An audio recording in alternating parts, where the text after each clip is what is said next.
আমি আপনাদের কাছে জানতে চাই, পৃথিবীতে আমি যদি সত্যিকারের হ্যাকারও হতাম, পৃথিবীতে যারা হ্যাকার আছে আপনারা জানেন কিনা জানি না, বাংলাদেশের আইটি ফিল্ড জানে কিনা, পৃথিবীতে 3 থেকে 4 জন হ্যাকার আছে যারা হ্যাকিং করে বের হওয়ার পরে তাদেরকে আমেরিকার দুজনকে, একজনকে এফবিআইতে চাকরি দেওয়া হয়েছে, একজনকে নাসাতে চাকরি দেওয়া হয়েছে। আর অস্ট্রেলিয়াতে এরকম একটা কেস হয়েছিল, তাকেও অস্ট্রেলিয়ার বিশাল প্রতিষ্ঠান দেওয়া হয়েছে। আপনি আজকে জুলিয়াস অ্যাসাঞ্জকে দেখেন, সে অ্যাসাঞ্জ যে আমেরিকার এত কিছু বের করার পর তার বিরুদ্ধে তাকে গ্রেট ব্রিটেন তাকে ইংল্যান্ড সাপোর্ট দিচ্ছে। ঠিক আছে, তাহলে হচ্ছে জিনিয়াস। এদের জিনিয়াসটাকে, ম্যারিটটাকে ভালো কাজে খাটাতে হবে। যাক, আমি হ্যাকিং করিনি, আমাকে জেল কাটিয়েছেন, আমি একটা ম্যারিট, আমি একজন মুক্তিযোদ্ধার সন্তান, আমি দেশের জন্য কাজ করতে চাই, কিন্তু আমার কেরিয়ারটাকে ধ্বংস করে দেওয়া হচ্ছে। তখন ফারহানা রহমানের কাছে যখন আমার মা, আমার ওয়াইফ যখন গিয়েছে, আমার শ্বশুর যখন গিয়েছে, তিনি মনে হুমকি দিয়েছেন ও যাতে সারা জীবন কম্পিউটারের সামনে না বসতে পারে, তাকে সেই ব্যবস্থা করা হবে। এর একটাই কারণ, ওনার প্রেমের কাহিনী আমি জানিয়ে দিয়েছি।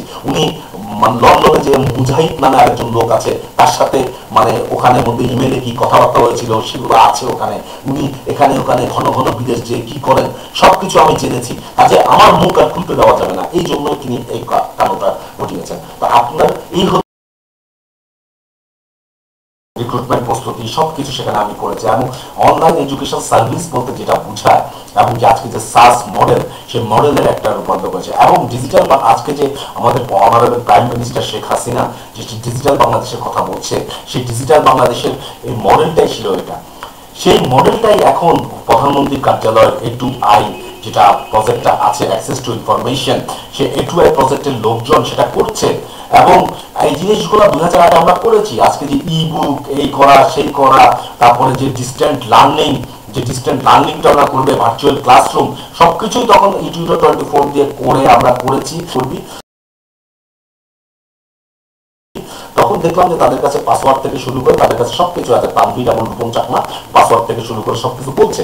তো বলার পর বলছে আমরা এগুলো যাই, কিন্তু আমরা এখন ডোমেন অ্যাক্সেস করতে পারছি না, কোনো কিছু অ্যাক্সেস করতে পারছি না।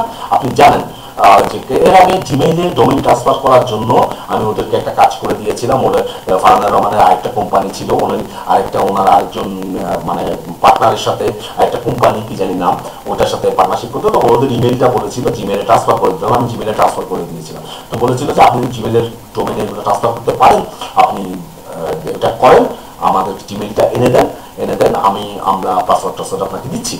যখন সে এগুলো দিল, তখন দেওয়ার পরে যখন জিমেইল গুলা খুললাম, তখনই এটা সমস্ত ঘটনাগুলা আমার কাছে ফ্ল্যাশ হলো যে আসলে এটার পিছনে কি এবং 65 দিন আমাকে কেন জেল কাটতে হয়েছে। ঘটনাটা হচ্ছে, আমি যেদিন 2 তারিখে জয়েন করি, ওখানে 2 তারিখে ইন্টারভিউ দিয়ে আসি নভেম্বর 2 তারিখে, 3 তারিখে জিমেইল থেকে ফারহানা রহমানের কাছে আমেরিকা প্রবাসী, আমেরিকায় একজন আমেরিকা প্রবাসী লোক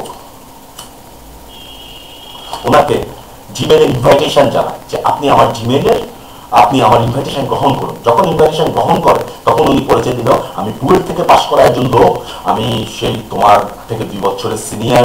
ফারহানা রহমানের ওনার বার্থের হচ্ছে 72, লোকটা বলেছে সে ওনার থেকে 2 বছরের সিনিয়র।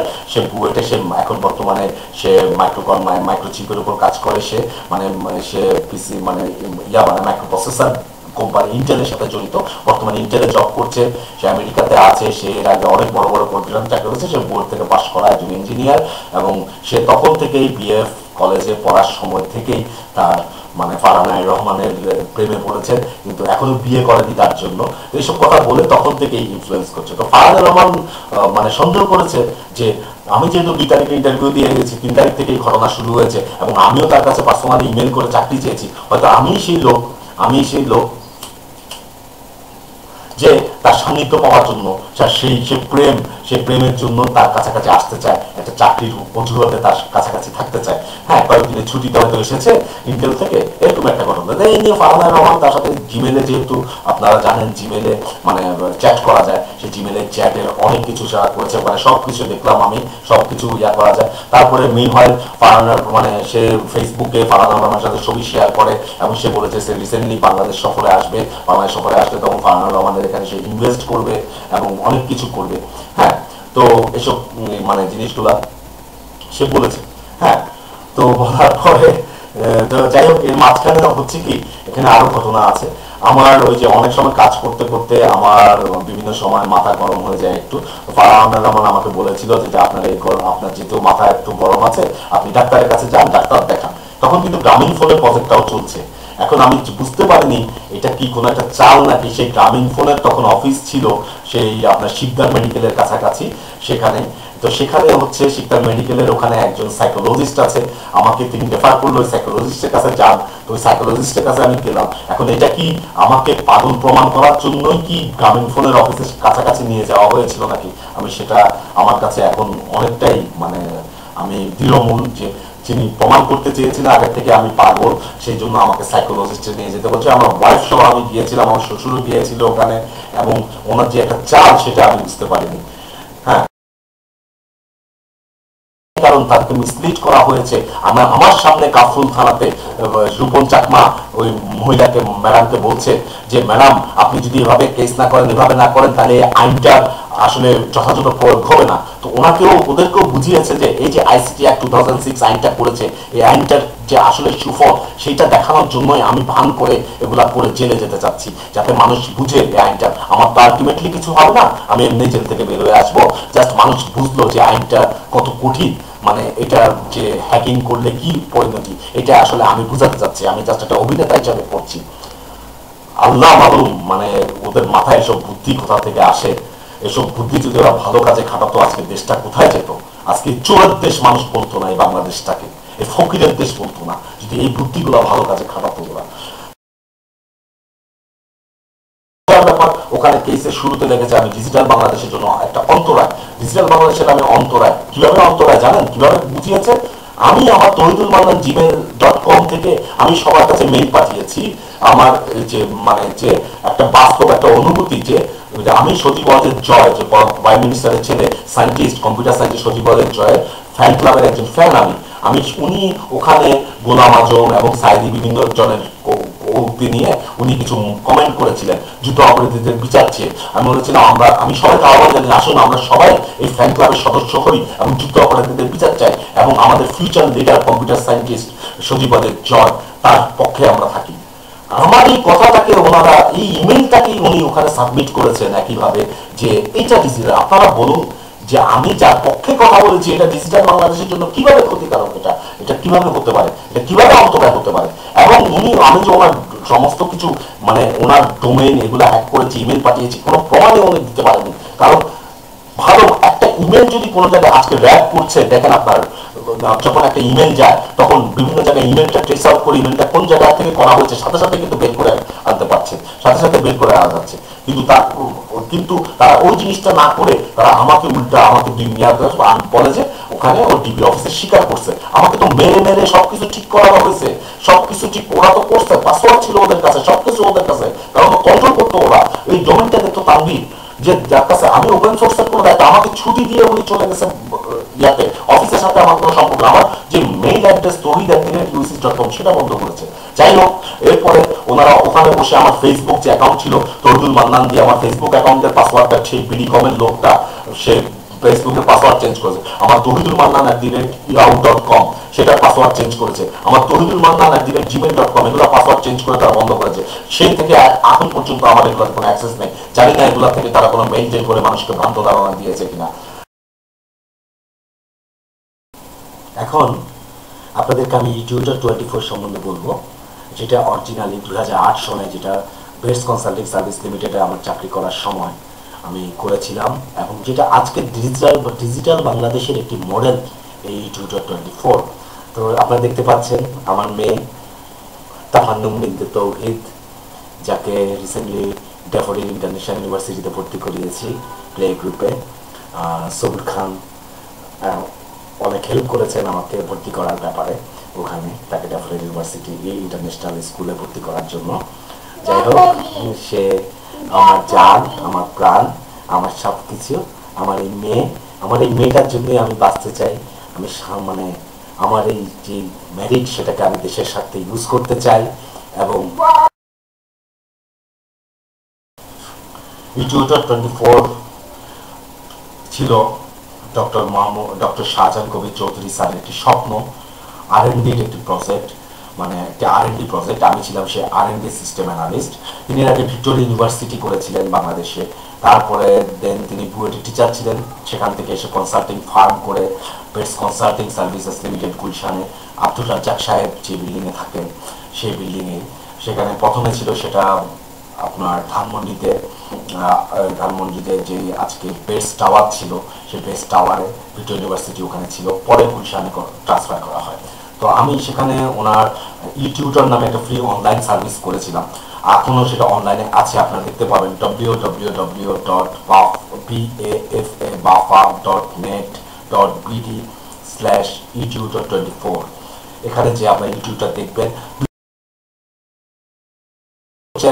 আমি হচ্ছি একজন ট্রু আওয়ামী লীগ ফলোয়ার বলতে যা বোঝায় সেটা। আমার শৈশব কেটেছে, আমার হাজারি এখন বিতর্কিত হয়ে গেছে, কিন্তু হাজারি কিন্তু আওয়ামী লীগের লোক, সে হাজারির এরিয়ার মধ্যে আমি বড় হয়েছি।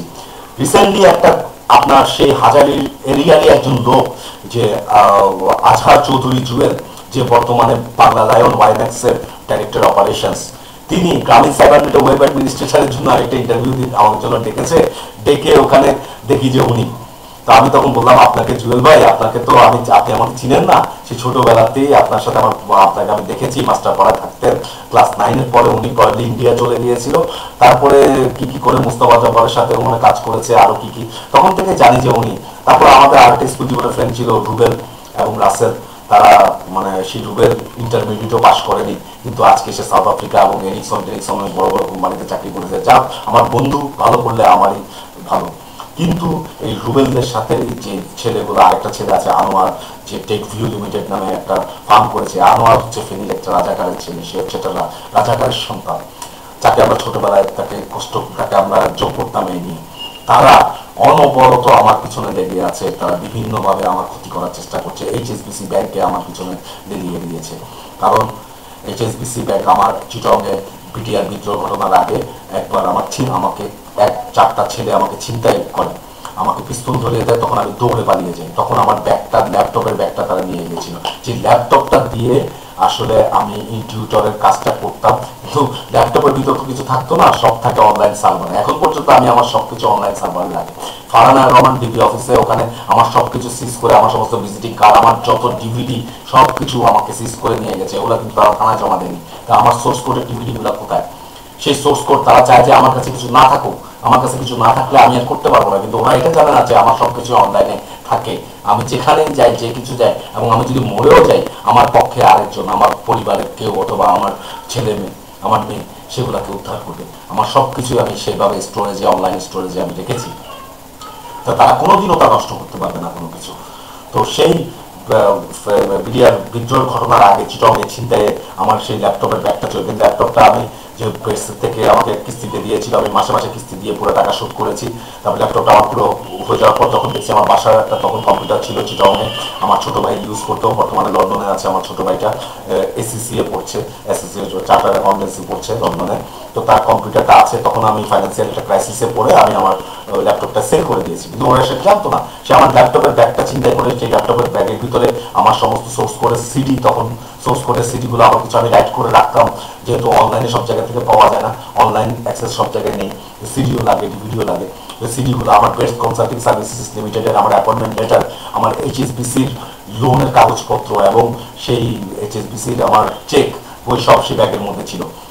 এরপর পরে HSBC করলো কি ঢাকায়, আমি 98,000 টাকা লোন দিয়ে আমি টাটা এস লিমিটেডে চাকরি করার সময়, আমার 98,000 টাকা লোনের মধ্যে আমি টাটা এসে চাকরি করার সময় এবং আমি বেডসে চাকরি করার সময় আমার HSBCতে স্যালারি ডিপোজিট হতো, সেখান থেকে অটোমেটিক্যালি আমার ইনস্টলমেন্ট কাটতো। সেই ইনস্টলমেন্টে আমি 60,000 টাকা শোধ করেছি 98,000 টাকা লোনের, কিন্তু তাদের লোন নেওয়ার সময় যে ব্ল্যাঙ্ক চেক দেওয়ার আগে তাদেরকে, সে ব্ল্যাঙ্ক চেকে 1,30,000 টাকা তারা লেখে, তারা আমার অ্যাকাউন্টে সাবমিট করে, HSBC সাবমিট করে ওইটা বাউন্স দেখিয়ে তারা আমার কাছে অগ্রিম নোটিশ পাঠায়। সেই থেকে আমি যখন আমি যখন প্রটেস্ট করতেছি, তার থেকে HSBC লোকজন আমার পিছনে কালেকশন ডিপার্টমেন্ট অনবরত আমাকে ডিস্টার্ব করে, ফোন করে আমাকে, আমার ওয়াইফকে যা তা ভাষায়, অকথ্য ভাষায় গালাগালি করে, যা ইচ্ছা তাই করে। আমি ড্যাফোডিলে আমাকে সবুর সাহেব তার একটা প্রজেক্টের জন্য নিয়েছিল, তারা সেখানে ড্যাফোডিল পর্যন্ত দিয়েছে, তারা সেখানে যে পর্যন্ত সেখানে আমাকে সবুর সাহেবের কাছে আমাকে ছোট করে দিয়ে আসছে, এবং সবুর সাহেব বলতে বাধ্য হয়েছে যে আপনি আপনার ব্যাংকের লোককে এখানে আনা উচিত হয়নি, আপনার পার্সোনাল প্রবলেমগুলো আপনি পার্সোনালি সলভ করতেন। দাম তো নিরুপায়, তারাই সেখানে গিয়েছে এবং এগুলার পিছনে একটা টোটালি বাংলাদেশের একটা মডেল যে তখন করেছিলাম সেগুলা, এবং সেগুলা আমি আওয়ামী লীগ পন্থী, আওয়ামী লীগই সাপোর্ট করি ছোটবেলা থেকে আমি আওয়ামী লীগ। তারপর আওয়ামী লীগ সরকারের ক্ষমতা আসার পর এবং আওয়ামী লীগ পন্থী হওয়া সত্ত্বেও বিভিন্ন বিএনপি পন্থী কিছু মুখোশধারী কিছু লোক যারা আওয়ামী লীগের মধ্যে থেকে আজকে যারা বিভিন্ন জাতীয় পার্টি ছিল, আগে অন্যান্য পার্টি ছিল, বিএনপি ছিল, তারা আওয়ামী লীগ সরকারকে এই লোকগুলো বিভ্রান্ত করে আমাকে মিসলিড করে, মানে আমার সম্বন্ধে মিসলিড করে কিভাবে বাবা লুটছে, ফায়দা লুটছে।